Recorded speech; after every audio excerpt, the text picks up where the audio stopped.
What's up, guys? Welcome back to Rosie TV, and today we have a very special video. We're going to predict the top 20 teams in the Premier League in order from the 20th place, obviously, to the champions. The Premier League finally starts back up again this Friday with Arsenal versus Leicester. I'm very excited for all of this. I'm going to go through every single team and talk about why I have them in that position, either based on new managerial signings, new player signings, and obviously things of that nature. And we're going to start off from 20th place.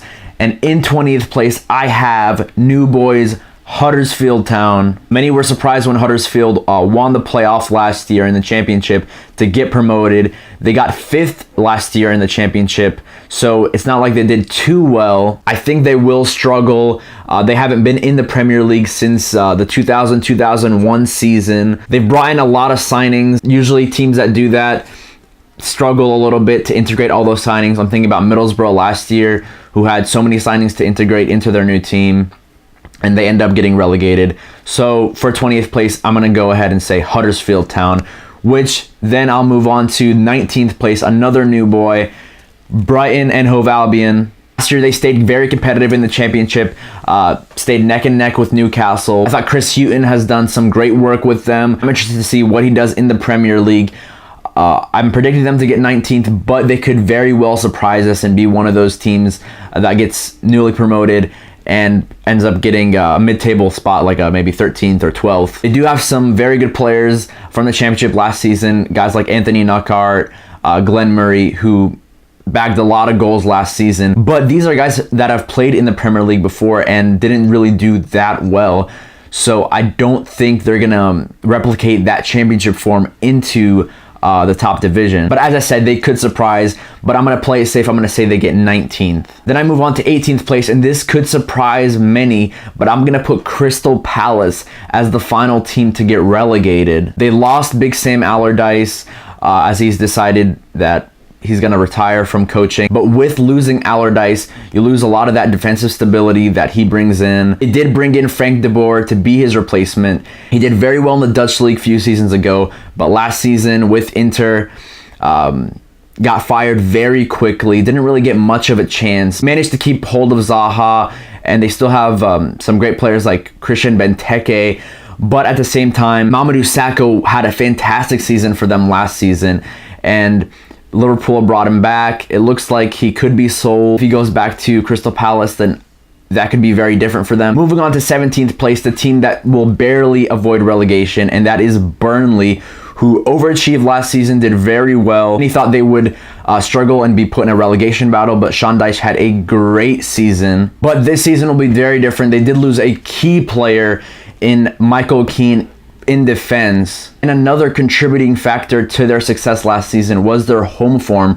But I'm interested to see if they can sustain that. It's very difficult to sustain that type of form. They were fantastic at home last season, but also if they drop a little bit at home and their away form stays horrendous, then I could see them struggling. They did buy some Premier League proven players like Jonathan Walters and Jack Cork, guys that have played for mid-table teams in the Premier League for such a long time. Moving on to 16th, and I could definitely swap this with Burnley. I could really go either way, but I'm going to stick here with Swansea, who struggled last season until Paul Clement came in and did very well, and they survived relegation. I think next season they'll also survive comfortably, maybe have a little scare at the beginning, but overall stay up in the Premier League. I think the Roque Mesa signing was fantastic, and with Paul Clement's first full season with Swansea, I think that he'll survive pretty comfortably. Moving on to 15th, another new team into the Premier League, Newcastle. We're obviously very familiar with Newcastle. They're a Premier League staple, and they have Rafa Benitez as our coach, who we've seen coach some huge teams over the past few years. I rate Benitez really high. I think he brings something to the table that not many managers can bring. They've got rid of a lot of dead weight from their team, and they've also brought in Javier Manquillo from Atletico Madrid and Mikel Moreno from Dortmund. I think Rafa will end up doing very well with Newcastle. After this season, I think this season he'll survive pretty comfortably, get 15th place, hopefully with some backing from Mike Ashley. he could possibly turn Newcastle into a team that could challenge for Europe. Moving on to the 14th place team that I have, it's going to be Stoke City. Mark Hughes has created a side that's very hard to beat. I do like the signings of Darren Fletcher and Kurt Zouma. Zouma was fantastic for Chelsea 2 seasons ago, and I think he could be a great addition to that Stoke City defense. And Darren Fletcher, another player who's very consistent in the Premier League, did great for West Brom last season. I'm interested to see if Mark Hughes stays at the end of the season, because Stoke City have never really improved over the past few years. They've just been consistently average, a consistent mid-table team. In 13th place, I have West Ham. Based on their signings this season, it's pretty much a mixed bag. They brought in a Premier League proven player like Zabaleta, but he is on the older side. They brought in Arnautovic for a lot of money. They brought in Chicharito, which that is a great signing from Leverkusen. That could be their consistent striker. I don't see him putting up 15 to 20 goals, but I could see him being that consistent go-to forward that they have, but as I said, it's a mixed bag of transfers. I think Bilic could be found out this season. This could be the season that he gets sacked, but I say he's going to be pretty comfortable in mid-table. It really depends on their home form. Last season at the Olympic Stadium, they were really poor. Moving on to 12th place, I'm going to have Bournemouth in this position. They brought in 2 great players in Begovic, who will become their starting goalkeeper, and they brought back Nathan Ake from Chelsea, who did very well for them in the first half of last season. They've also brought in Jermaine Defoe, who is on the older side, and they are paying him a lot, even though he's 35 years old. But he is a Premier League proven player. He will score you about 10 goals a season. I'm interested to see how he plays with Josh King, how that's going to work. Could Josh King play behind Defoe? But I think Eddie Howe is a fantastic manager. Last season, he definitely overachieved, finishing in 9th place. I think they'll drop a little bit this season, but overall still stay in a pretty decent mid-table position at 12th. At 11th, this could be a risk. Watford, I could see them struggling, but I really rate the Marco Silva appointment. They struggled last season with Walter Mazzari, but Marco Silva is a manager that I highly rate. He did very well for Hull last season, even though he ended up getting relegated with them. But he came into a sinking ship and did all he could. He has a very exciting brand of football. Moving on to 10th place, I'm going with West Brom. I really rate Tony Pulis as a manager. He might not have a great brand of football, but he is very consistent with his teams. And similar to Stoke City, they are very hard to beat. No one looks forward to going to the Hawthorns to play them. Moving on to 9th place, I have Southampton. Now they have Mauricio Pellegrino, who they got from Alaves after they sacked Claude Puel. You can tell that they're an ambitious team. Puel last season, I think he did very well, finished 8th, got them into a League Cup final, but they wanted more. And we also are yet to see a full season with Manolo Gabbiadini. If he can stay healthy, I could think that he could be a player that could notch up to 15 goals. And even if they lose Virgil van Dijk to Liverpool, I know that will be a big hit, but I think they could replace him very well. They've done that in the past. They've lost some huge players and managed to replace them, the likes of Lallana, Nathaniel Klein, Mane, Graziano Pella, and the list goes on. Moving on to 8th place, I'm going to go with Leicester City, the team that struggled last season to defend their Premier League title. But now a full season under Craig Shakespeare, and if the players are happy, they're going to play well. Last season, they threw Ranieri under the bus and really played like trash. They've also brought in some very good players like Iborra. They've brought in Kelechi Iheanacho from Manchester City, who I think could make a very good partnership with Jamie Vardy. We also saw a lot of great glimpses from Wilfred Ndidi in midfield. I think he could possibly be that N'Golo Kante replacement that they've been looking for. Their defense is still shaky, but if they can play even 10% like they did 2 seasons ago, I think they'll finish 8th. Moving on to 7th place, and I'm going to go with the obvious one here, Everton. Everton are in a very tough spot. They're not really good enough to get into that top 6, but they're also not bad enough to fall out of the top 8. So I think they're going to be stuck in that 7th place for a while until they really get a world-class signing. I've been impressed with their signings this season. They brought in a load of players: Sandro Ramirez, Jordan Pickford, Michael Keane, Wayne Rooney. But that could also be very hard to integrate into your team. I remember when Spurs lost Bale and they brought in all those players. not all those players panned out, and now only 2 of those players have remained. That's Lamela and Eriksen. So Everton are in a similar situation. They lost Lukaku, their talisman, and they brought in so many players. They could end up struggling, but no one's really expecting them to get higher than 7th place, and I think 7th place would be a good place for them. Now we enter the top 6. Starting off in 6th place, I'm going to go with Liverpool. There's so much uncertainty around Liverpool.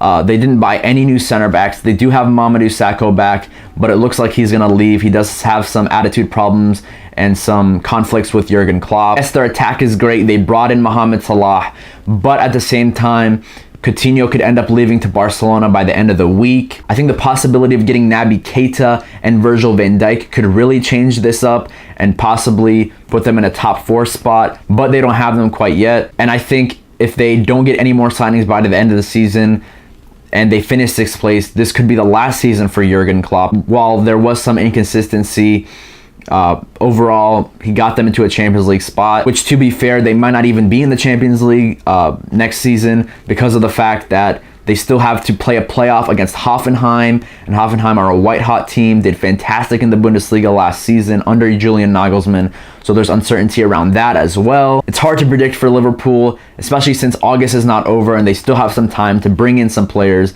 but I'm going to say 6th place as of right now. Moving on to 5th place, another team that has a lot of uncertainty around them, Tottenham. Last season they did fantastic with Pochettino, finishing 2nd place and challenging Chelsea for the title, but they brought in absolutely no signings. I know it's a whole stadium thing. There's not that many funds that they could put forward to new signings, and keeping players like Harry Kane, Dele Alli, Toby Alderweireld, those could be like signings themselves. They haven't lost any key players, but another big thing is that they're going to be playing at Wembley next season, which last season in the Champions League, they struggled very hard at Wembley. I think Pochettino is great, but all the other teams in the top 4 have bought in players. They're trying to evolve the side, and I feel bad for Pochettino, but with no new signings, it's going to be very hard for them. I'm going to say 5th place. Now we enter the top 4, and we're going to start off with everyone's favorite 4th place team, Arsenal. I think they're going to enter back into that Champions League spot. Wenger's team had many improvements when they switched to a 3-4-3 towards the end of last season, and now I think that he's going to be using that formation throughout the whole season. They brought in Lacazette, which was a great signing. They finally brought in their striker. They do have depth at many positions, especially now that they brought in Kolasinac, so you still have Monreal who could play that left wing back role. You could have Oxlade-Chamberlain, Bellerin playing that right wing back role. Holding did fantastic last season, which means he could be a possible starter, which means you have 5 or 6 center backs to pick from. As I said, I see them coming back into that Champions League spot, but at the same time, I don't see them doing much better than 4th place, possibly a 3rd place run, but nothing better than that. I also want to mention, similar to Tottenham, keeping key players is also like new signings.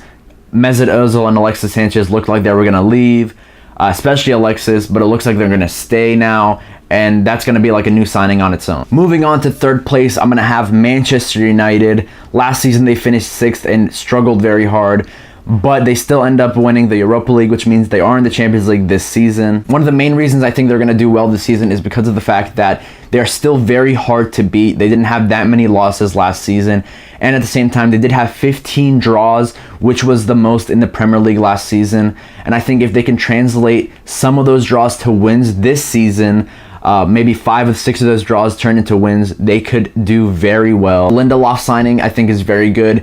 Solves a lot of problems in defense. I think the Matches signing also is a very good replacement for Michael Carrick, and now it gives more freedom to Ander Herrera and Paul Pogba. I think the Lukaku signing was also a very good signing, a proven goal scorer in the Premier League. I don't know how he's going to do in the Champions League or against some of the bigger sides, but he will score against a lot of the lower table teams, and he will notch up at least 20 goals. I also think that Mkhitaryan's going to feel like a new signing. He wasn't really integrated into the squad until November, and then Mourinho, I think, did a very poor job with him, taking him in and out of the team. But now he's going to have a full season to play and hopefully be a starter for Manchester United. I remember 2 seasons ago for Dortmund, he was absolutely fantastic, one of the best players in the Bundesliga. So I'm going to say 3rd place. They could end up getting 2nd or possibly even 4th.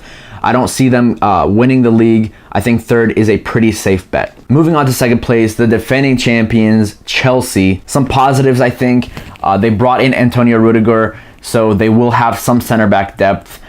They have their three main center backs, and now Rudiger and Christensen they could use off the bench. The Bakayoko signing was a great replacement to Matic. They brought in a great striker in Alvaro Morata to possibly replace Diego Costa. We don't really know what's going to happen with Costa as of right now. But I think a big problem they have is their wing back depth. They haven't brought anybody to rival Moses and Marcos Alonso. And if those guys get hurt, it's going to be really hard to replace them. Also, a big reason they won the Premier League last year was because they had no Champions League obligations. They didn't have to play 2 or 3 games a week. This season, they will be in the Champions League.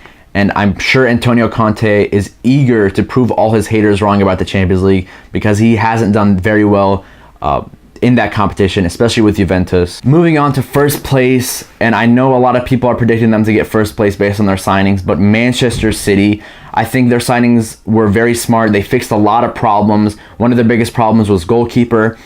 Claudio Bravo did very poor last season. They brought in Ederson. They brought in 3 new fullbacks, which was their biggest problem last season. Mendy, fantastic for Monaco last season. Kyle Walker, possibly the best right back in the league. They brought even Danilo to rival Kyle Walker and possibly be used in a Champions League situation. They have Bernardo Silva, who could be used in an attacking midfield role or in a wing role. You also still have guys like Leroy Sané, Raheem Sterling. Now Gabriel Jesus will have a full season to play instead of just coming in January. They have a lot of midfield depth with Ilkay Gundogan, Yaya Toure, Fernandinho. Fantastic starting 11, loads of depth. It would honestly be criminal if they didn't win the Premier League, and Pep will get a lot of criticism. Pep, I think, is a proven winner. I think he'll do very well this season. I don't know how he's going to do in the Champions League, but I'm going to predict that Manchester City win the Premier League. So that's it, ladies and gentlemen. Tell me what you think about my predictions in the comment section below. Also, give your predictions for either the top 20 or the top 6 or the top 4 or just the champion if you want. Please like, share, and subscribe for more football content, and hopefully I'll get out some more consistent videos throughout the next few weeks. Thank you for watching Rosie TV.